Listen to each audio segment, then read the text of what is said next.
Little T channel. I'm Little T, otherwise known as Tina. And I'm right now in the galley kitchen of 611 Bakehouse, where the big B, that's Brian, and I work. Today we are going to be making the 611 Bakehouse Sugar Cookies. Now these are not vegan, but they are the Bakehouse cookies for sugar cookies. And where I first found this recipe was in a cookbook that sadly I no longer have because it fell apart. But I got it for our wedding as a gift, and it was one of those cookbooks that's a junior leagues cookbook where it has lots of recipes put together by multiple cooks. And the sugar cookie recipe that I use is from Mamie Eisenhower, President Eisenhower's wife.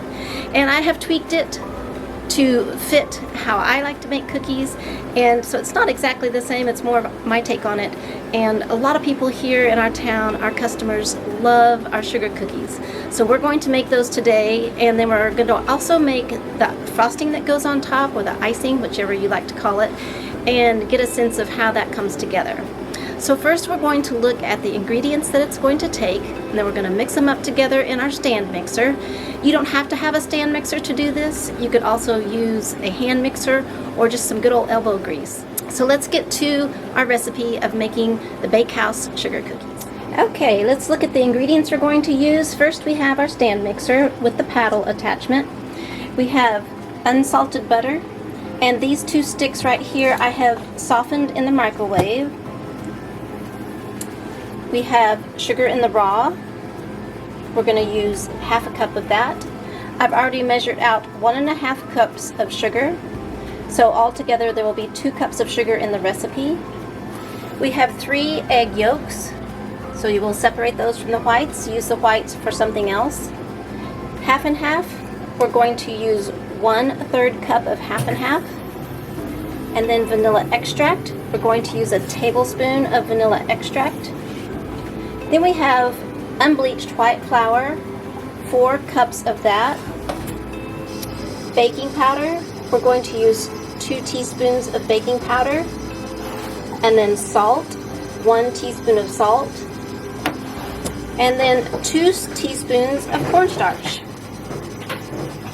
For our frosting or our icing, we're going to use some melted butter, 2 tablespoons, some almond extract, and that will be probably 1/4 teaspoon or less, and some powdered sugar, and then once again we'll use some half and half for the liquid.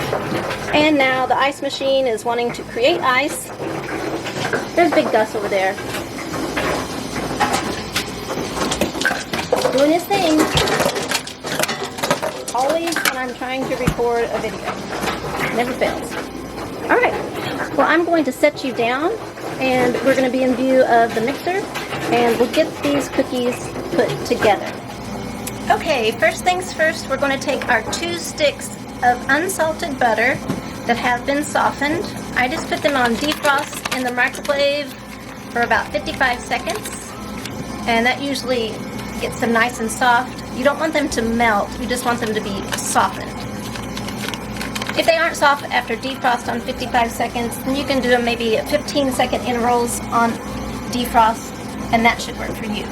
So we've got our 2 sticks of butter in here. We're going to measure 1/2 cup of raw sugar.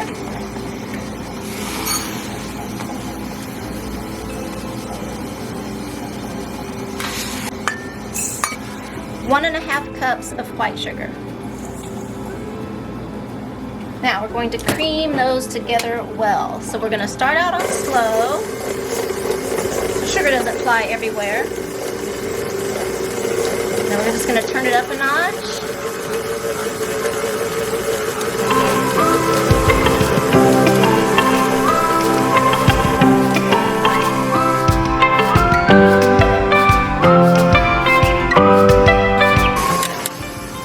Okay, we're going to lift this up and scrape the sides of the bowl with our little spatula.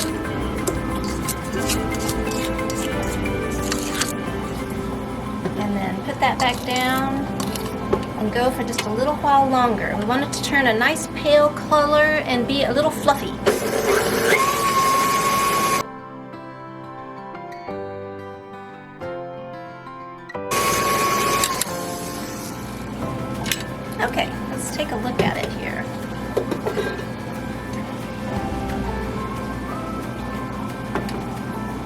see, it doesn't get too dark. It's a nice pale color, and it really is a little bit like whipped frosting in its texture. Nice and whipped together. Okay. Get that scraped down a little bit more back into the center of the bowl.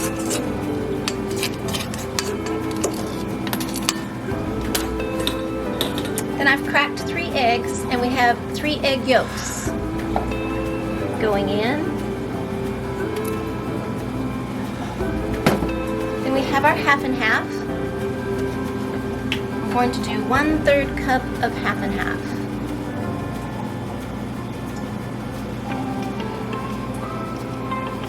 And I did notice that one of the yolks was a little smaller than the other 2, and the size of the egg yolks will affect the amount of liquid in your recipe. So at the end, if our recipe is a little dry, we'll just add a little bit more half and half. Now we have our vanilla extract. We're going to add 1 tablespoon of vanilla extract.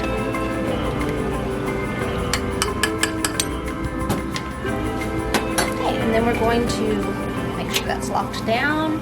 Start on low. Let everything get mixed in.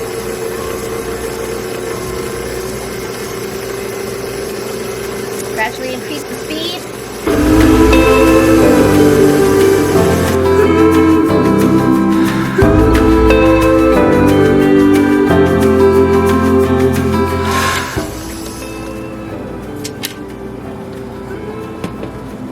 It's all nice and whipped, similar to the sugar, but it's just got more ingredients. It's actually creamier and fluffier now that it has the eggs, the half and half, and the vanilla in it, and it smells really, really good.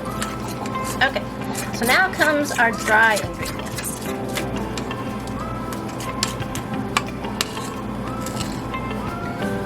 I'm just going to take that paddle off and let it sit down in there. So we have 4 cups of unbleached white flour.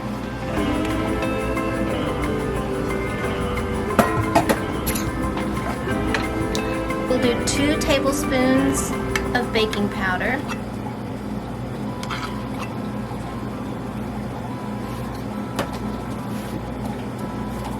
1 teaspoon of salt.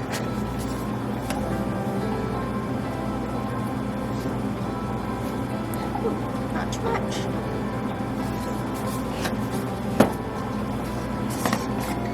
And then 2 teaspoons of cornstarch. I started adding this to my cookies probably 6 or 7 years ago, and you know when you've seen things like for cakes and whatever, it says, well, pudding in the mix. Well, adding this is like one of the ingredients that comes in pudding, and it gives it a really kind of puffy and nice, very soft, pillowy cookie. So that's why I add cornstarch to my cookie recipes. Okay, then we're going to put that down and very carefully start it on low, or else we'll have flour going everywhere. Still, we kind of have flour.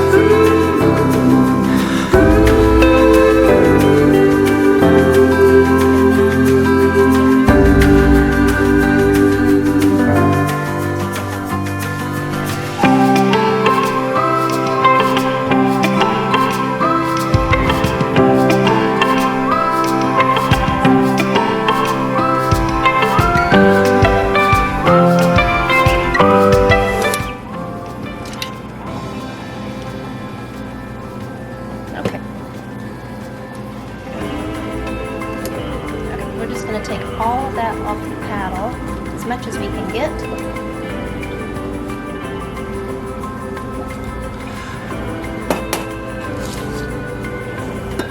Okay, so there you can see the cookie dough, and let me put this down, just put it away a little bit. And I'm just going to take my spatula and go around the edges, all the way down to the bottom of the mixer, and just kind of turn it over and make sure that there's no dry bits left at the bottom. And then you can see right there, if I can get the lighting right, there's no flour left at the bottom. And if I take some of the dough and I put it in my hand, it sticks together really nicely. but it's not gooey. It's not sticking to my hands when I squeeze it. This is actually the perfect consistency. Doesn't always turn out that way. Sometimes it's a little dry and I have little specks of flour or little bits falling off when I do this. In that case, I would add just a little more, half and half, maybe a teaspoon at a time. Or if it was too moist and I would grab this and it was really kind of gooey or runny, which it's never really been runny, but if it was a little too gooey to hold a nice shape, then I would add just a little more flour, perhaps 1 tablespoon or 2 tablespoons at a time, until you get a nice ball of dough. Okay, so now we're going to go form our cookies, and I'll show you how we do the cookies at the Bakehouse. Okay, so the first thing we need is a scale, and this is for me because I like to have things be the same shape and the same size because we're selling them here. In your own home, you may not want to be quite so precise, but we're going to grab a ball of dough and just set it on the scale. And for our cookies, we want it to be 2.2 or 2.3, somewhere around there. And then I'm going to take it and I'm going to just put it on my cookie sheet that's lined with parchment paper. This is 11 by 17. You may have a different size in your home. That one's 2.3, that's fine. 2.2, 2.3. Again, I kind of make it a game to see, can I pick just the right amount of dough out and have it come out equal? Whoops, 2.1. Not quite right. And I'm just putting the blobs onto the cookie sheet.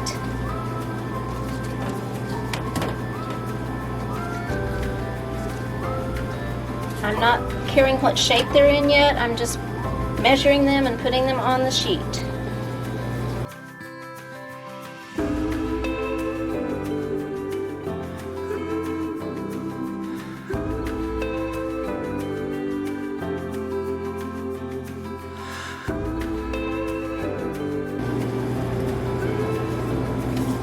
Okay, we got all of our dough used up. These little pieces out of the way. Then now what we're going to do is we're going to form each cookie. Now for sugar cookies, most recipes will call you to roll the cookie dough out and then use cookie cutters to make the cookies. You can easily do that, but I am not a fan of rolling out cookies and having all the outtakes and you gotta re-roll it, and then sometimes it doesn't stick together, it doesn't look as nice. So what I do is I roll it into a ball and then I flatten it into what I like to call a hockey puck. It's not perfectly round, but it is, you know, pretty thick. Because the cookies we do, we like to make them nice and big. And then I'm just going to lay them on the cookie sheet, not touching. Usually 4 fit in a row very nicely on this cookie tray. Okay, so you can see, once they've been rolled, I want to slip down here. They look nice and even, and my globs of dough that are pre-measured, we've already measured them, are just waiting to be formed into a cookie. And what we'll do is we will stick these into the freezer and let them freeze for several hours. These will actually freeze overnight until I come to work in the morning at 5. And then they'll be totally frozen, and I will peel them off this parchment paper. They won't stick. If you do let them touch the edge of the pan, or if the cookies happen to touch each other, they will stick and it might break the cookie when you go to take it off the parchment paper. So we try really careful to make sure they are not touching, and they're not touching the edge of the pan, they're only touching the parchment. But we'll get these rolled out real quick. Like I said, they are not perfect circles, they are definitely homemade, but I try to make sure they're the same thickness so they will all bake at the same rate. Okay, we're almost done. Now you can see we have a nice tray of cookies and they're sticking to the cookie sheet. Now I'm going to go take these to the freezer and I'll take you along with me. Here we go. Covered and ready to go back to the freezer. Uh-oh. Now we're just looking at parchment paper. There. Okay, we landed. The freezer is very, very helpful for getting things pre-made and saves a lot of time in the morning when you're baking other things up. But I do want to show you these sugar cookies in this bag. They've already been frozen on the tray. I peeled them off of the tray after they were completely frozen. And they don't stick to each other once they're in the bag because they've been frozen individually. And I just store them in the bag until we get ready to bake them. Well, let's just show you what we would do to bake them. So here come the frozen cookies. I get a cookie sheet that's lined with silicone baking mat. And on this size cookie sheet, again it's 11 by 17. I can fit 9, but normally I fit 6 or 8 comfortably. It's up top. So that's how I would bake 6. If we do 8, I would put them here. If I tried to squeeze 9 on here, I would just scoot these down a little bit.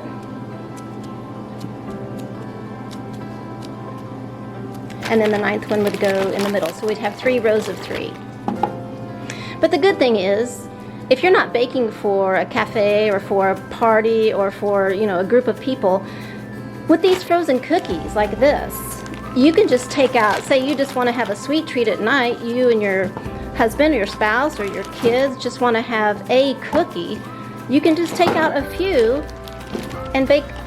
Let's say we just want to have 3 cookies. Let's just bake 3 for the rest in the freezer, and they will last a very long time in the freezer. So what I would do, I would set these cookies out. They would sit out for probably 5 to 10 minutes in the morning while the oven is preheating.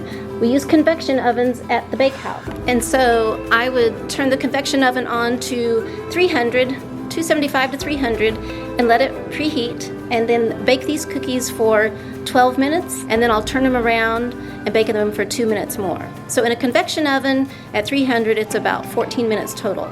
You want them to be brown on the edge, but still kind of soft looking in the middle. Not gooey, but soft. In a home oven, it's going to be different because it won't be a convection oven. So you just have to watch your time. I would bake them at 325 or 350 for about 10 to 12 minutes, and just recognize when they're golden on the edges, starting to turn a teeny bit brown, but cooked in the center. Then you would take them off and let them sit on the cookie tray for maybe 5 minutes, then remove them to a wire rack and let them cool completely before you frost them. So let's look how we make the frosting. We're getting ready to make the frosting, or the icing, for the sugar cookies. And I have taken, once again, our unsalted butter, and I have melted 2 tablespoons in my little container here, and I'm going to pour those 2 tablespoons into a mixing bowl. And I usually don't measure, but for your benefit today I'm going to measure, so that can help us get the count. I've got 1/4 teaspoon of almond extract. It's like a little bit more than that went over. And then I'm going to get our powdered sugar, which we've got in the container here, and we're going to start off with 2 cups.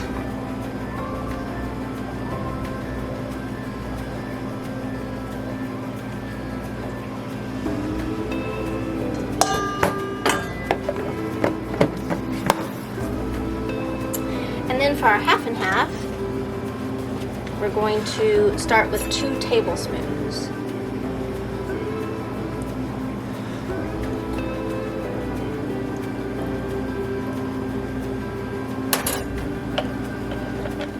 So we have our mixture here. It looks like it's not going to absorb it, but any liquid will make powdered sugar dissolve so quickly.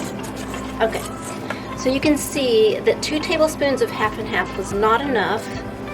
It smells very almondy, so I think we're good on the almond. I'm going to add another tablespoon of half and half, but not from that container. So this will be our 3rd tablespoon of half and half. And let's stir it in. Now, I can't tell you how many times I have made this, and it's either been too dry or too wet, and I have to go back and add more powdered sugar or more liquid. Now this is getting closer, but it's definitely not spreadable. It is very chunky. So we're going to go with another half tablespoon of half and half, just a half, and we'll see how that turns out. We may end up with 4 tablespoons, which is the equivalent of 1/4 cup. That would be nice and easy to remember if that was the case. Yeah, that half tablespoon was still not enough. Hey guys, the last time we were together, we were in the middle of making our sugar cookie icing, and my battery went dead. So I'm not exactly sure where we left off. We're gonna start doing it right where I know the mixture was left off, but I'm not sure when the battery turned off. So what we had done, we had melted 2 tablespoons of butter, we had added a 1/4 teaspoon of almond extract, and then we added 2 cups of powdered sugar, and we had started with 2 tablespoons of half and half. Then we added a 1/3 tablespoon of half and half, and the last I remember, if it recorded it, we had added another 1/2 tablespoon of half and half. It still is not the right consistency, so we're going to start right there by adding some more half and half, and we'll get going. The difference is that now I am upstairs. I've had a nap. You can see my lovely pony bun after I got up from my nap, but the location is different. We are in our apartment, and we're just going to finish up this icing and let you know what the recipe is. So let's get to it. Okay, here is our sugar cookie icing. It's very stiff. And we're going to go in, we have already added 3.5 tablespoons of half and half. We're going to start with a half more.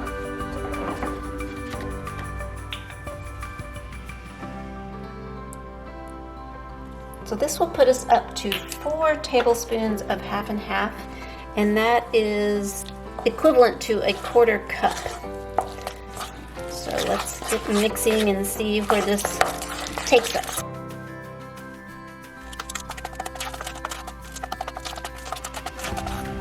Okay, it's very, very close. See how it's getting more and more spreadable? I'm going to add just a few drops in my tablespoon. I would say this is a teaspoon perhaps, because it's real easy once you get this close to take it too far, and then it'd be too runny and we'd have to add some more powdered sugar. But I think this is going to do it. And again, how you measure will matter if your powdered sugar was packed down or not.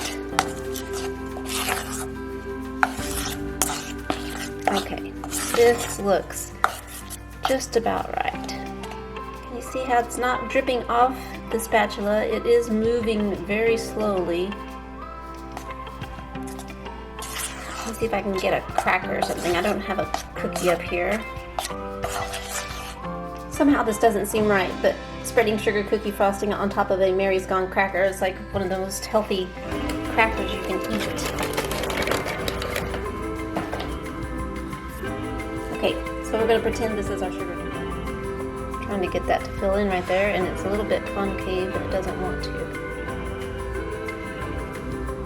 And even if you got it on the edge of your cookie, you would take your spatula and do it like that.